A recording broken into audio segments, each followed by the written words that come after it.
Today's auto dealer faces challenges like never before. Tesla sells cars from company stores, Uber is transporting people all over America, and let's not forget, Chinese cars are coming. The chairman of the NADA outlines the group's strategy, coming up next on Autoline This Week. And now, here's your host, John McElroy. I want to thank you all for joining us on Autoline This Week. Today's topic is all about automotive retailers, car dealers. And the reason we're doing that is because our special guest today is Mark Scarpelli. He's the 2017 chairman of the National Automotive Dealers Association. Mark, great to have you here on the show. Great to be here. Thanks for having me. Also joining us today, Steve Finley from Ward's Auto and Adrian Roberts from the Wall Street Journal. It's a pleasure to have the both of you here, too. Thank you. Mark, I know one of your pet peeves of what's going on in the industry right now is all the incentives that are on cars, and it varies so much by region, by car company, even by dealer. Why don't you take it from there? Absolutely. You know, our mission as automobile dealers and the National Automobile Dealer Association is to promote transparency in transactions. Consumers today want to make sure that everything is in front of them, whether it be on their smartphones and on their computers. So we want to make sure that the level of transparency with discounts and incentives are up front and forward with a customer. Sometimes unintended consequences lead to some of these incentives being not so transparent. And prices vary wildly from either towns or regions or different zip codes. Sometimes even a customer can come in and look at a white car but want the black car, similarly equipped, right? Can't get the same price because the incentive's on the white one versus the black one. So what we're trying to do is make sure to cut through the clutter and make sure that our OEM partners are on board and realize what customers want, and they want that transparency. Are you getting a receptive audience from the car companies on this? You know, I'll tell you, we have been talking about this for a number of years, and manufacturers, it's their own business, right? They've got to make sure that they move the needle and sell their automobiles. We get that. We're entrepreneurs ourselves. At the end of the day, we want to make sure that they understand from a customer perspective what we as automobile dealer retailers talk about. And I think that they're starting to realize a little bit. And we're going to keep at it. And, you know, we want to coexist in this ecosystem. We're partners, right? So we want to make sure we do it properly. What you described a second ago is targeted incentives. And that is supposed to be the way to go. You don't put incentives on everything. You put it on what you want to move and what you have the most available for. What's wrong with doing that? You know, I think, to your point, a lot of manufacturers will put a larger incentive on a heavily stocked item that is plentiful on their shelves. They sure will. That's nothing new. At the end of the day, though, that plentiful shelf, if we have three of these automobiles and only one applies for them, they're the exact same, that's where the rub comes in. A consumer doesn't understand that, and it's very difficult for us as retailers to describe that. Well, sir, ma'am, we've got the three that are exactly the same, but you can only have the incentive on this one, not the other two, and they want the other one. Difficult to describe. So what's the solution? The solution is to make sure that the targeted incentives, if they choose, because it's their business, if they choose to have it across the board in that model segment, not a specific vehicle. You know, some of them have even gone as far as a specific manufacturer dates. If one was before, we'll give a discount. If not, we'll give it on the other one. Tough to explain. Again, it's a business decision on their part. Somewhat begrudgingly understand it, but interfacing with a consumer, tough to explain. And what does that do to your margins? So last month, incentive spending was the highest it's ever been. Can you make money on new cars? You know what? The new car business is, and I'm advocating transparency, right? The new car business is very transparent. We have new car pricing online, which frankly makes for an educated customer to come in. They know about what they're going to spend for the car. The variable there is these discounts or incentives that I'm referring to. So the prices vary wildly. So, you know, you might be able to get a one for $2,000 off, and Steve might be able to get one for $4,000 off. So making money in that arena is, you know, we're car dealers. We build relationships.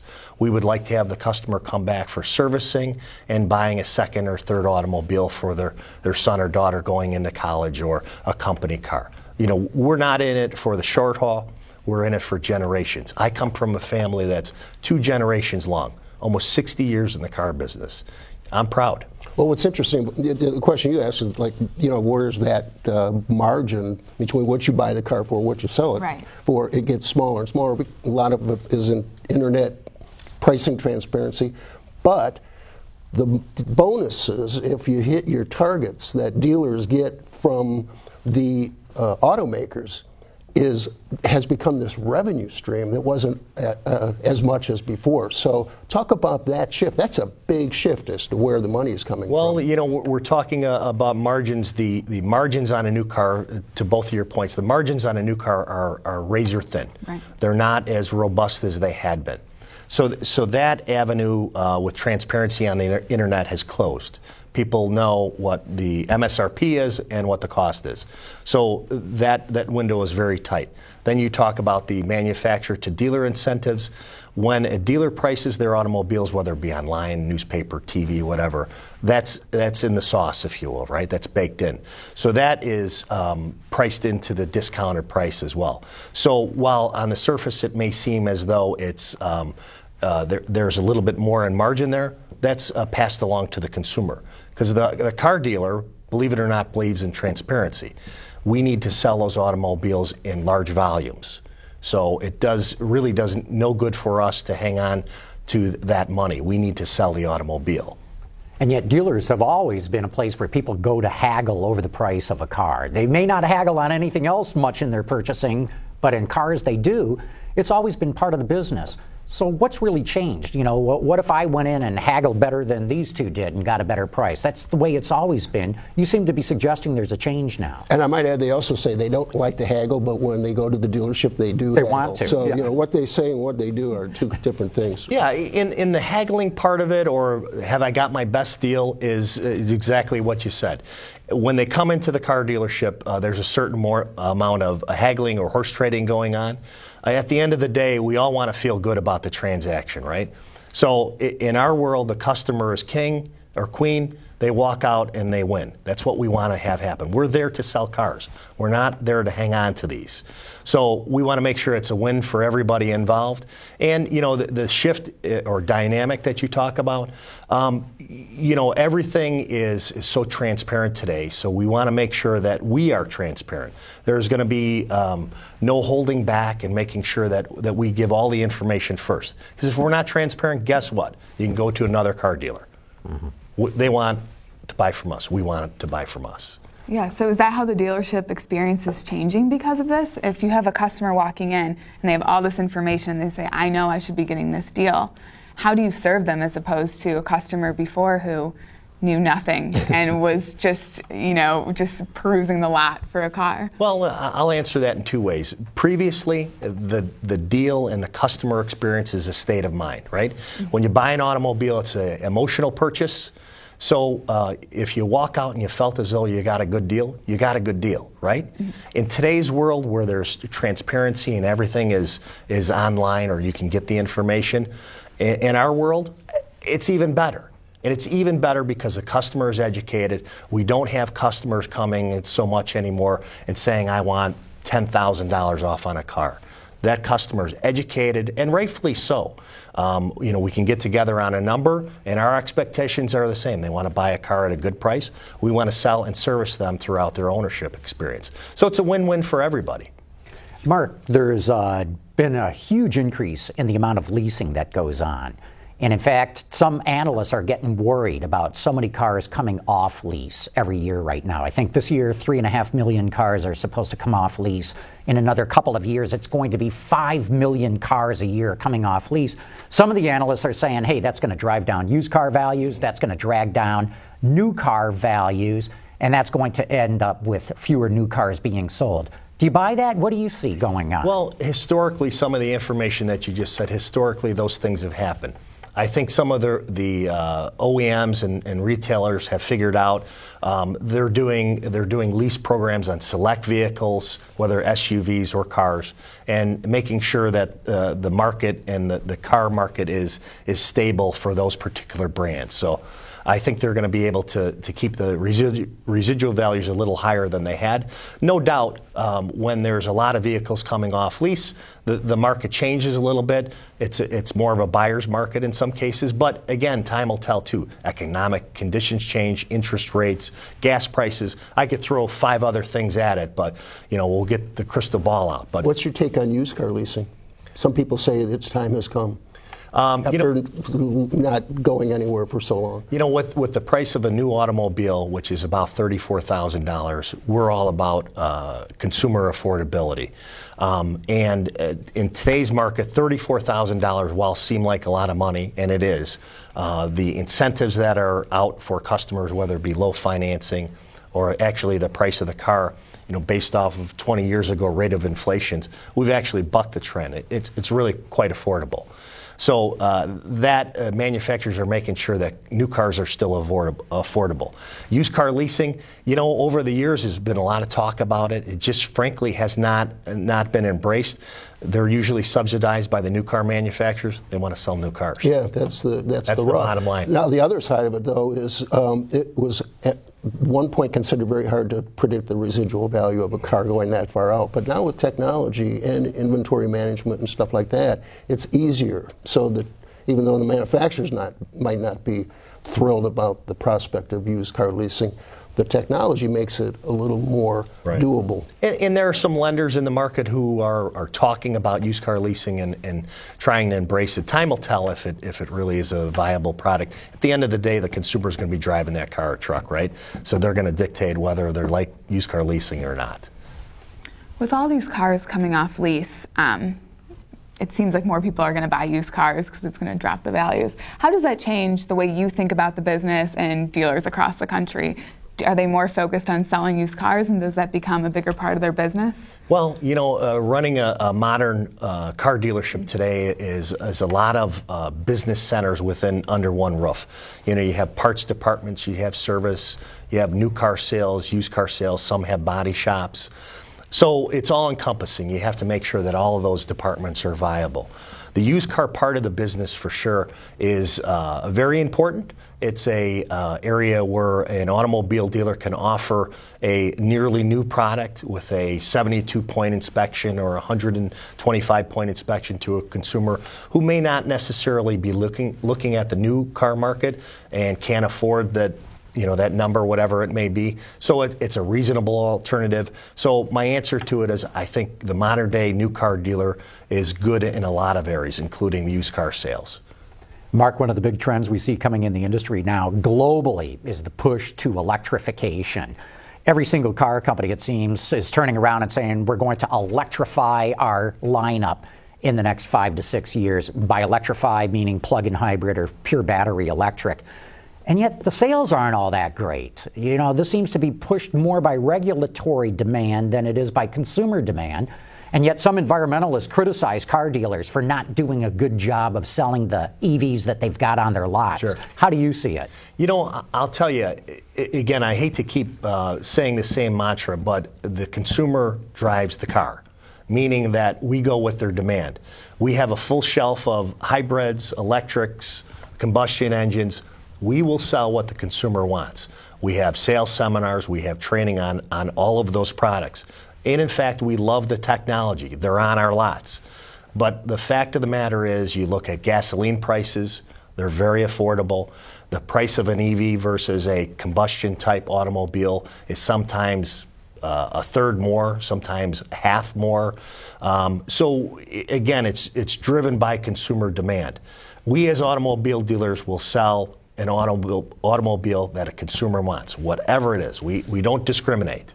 But didn't Elon Musk say the reason he didn't want to go through the franchise system was because of the fear that the salespeople would not be selling the EV, they'd be redirecting the customer over to this gasoline engine vehicle. That was one of the reasons he said, I can't go through franchise dealerships that are selling other cars. Well, I think in that example, I think when you have a small volume manufacturer, you can dictate how you're going to bring an automobile to market. And in his case, has been able at the moment to sell automobiles through a smartphone or PDA. At the end of the day, when you get a little bit more volume and you have folks that want to get their car picked up, serviced, problems, talk to people on the ground about how to get the car doing this or that, whatever, things may change in that market. At the end of the day, we are there for the consumer and make sure that we can answer the questions to sell and service the car. And what's the dealer's responsibility, in your opinion, of describing the benefits of an electric car? And same with like semi-autonomous features. They can save lives, but do you find, is that something that you need to tell the customer, hey, here's how you work this, here's why you should drive an electric car, or is that burden on the consumer? Well, I think it's twofold for sure. As we had noted earlier, many consumers come to our franchises, our dealerships, and they have a preconceived concept of either an electric or a combustion type car. And in many cases, it's driven by budgetary concerns. So that's usually how the conversation goes. Nobody likes to be told what they should buy or how they should do it. It's America, right? We have decisions, and in many people's cases, they want what they want. Now, we suggest we have this Model A or this Model B, but at the end of the day, the consumer is going to ultimately make that decision with their pocketbook. Hey, you're in a unique position, Mark. You used to work for General Motors. I did. Were you a field representative? I sure was. Which, depending on issues of the day, can be like an IRS agent at a Tea Party convention. Like you're the guy that's saying you got to order more cars, you got to take these ones. Talk about that. Does it give you a different perspective on dealers having done Sure. that? Sit on both sides of the fence. Exactly. Well, I can tell you, I hate to date myself, I was a factory rep in the mid 1980s, right out of college. So that process, and by the way, I work for Oldsmobile, but that process has changed. It was more at that time more of a push system where we were talking, take 5 of these, 8 of those, and really great reps, knowledgeable people at the time. But the rep of today is a far cry different than what it used to be. Today's rep is based on technology, sales effectiveness, programs, accessory programs, options on cars, and doing more within the dealership community than we did back in the day. So it's changed. I will tell you, it is factory reps' job to make sure that the dealer shelves are fully stocked. That will never change. These dealers are driving me crazy. When you were a factory rep? Well, I sat on both sides of it, and I tried not to because at the time my dad was the dealer. So I didn't. Mark, another big trend that we're seeing in the industry is the move to all this ride sharing and car sharing. Uber and Lyft and Zipcar and all these other startups coming. Some analysts are saying, hey, this is going to take car sales away in the future. I'm wondering, what do car dealers think about this coming wave of change, and can car dealers play a role in it? I think we can. We've over the 100 years of our history of selling cars, being retailers, we have reinvented ourselves hundreds of times, maybe 50 times, but a bunch of times. And we'll continue to do that. I can tell you what I did 5 years ago is not what I'm doing 3 years ago or even today. That's how much this dynamic market has changed.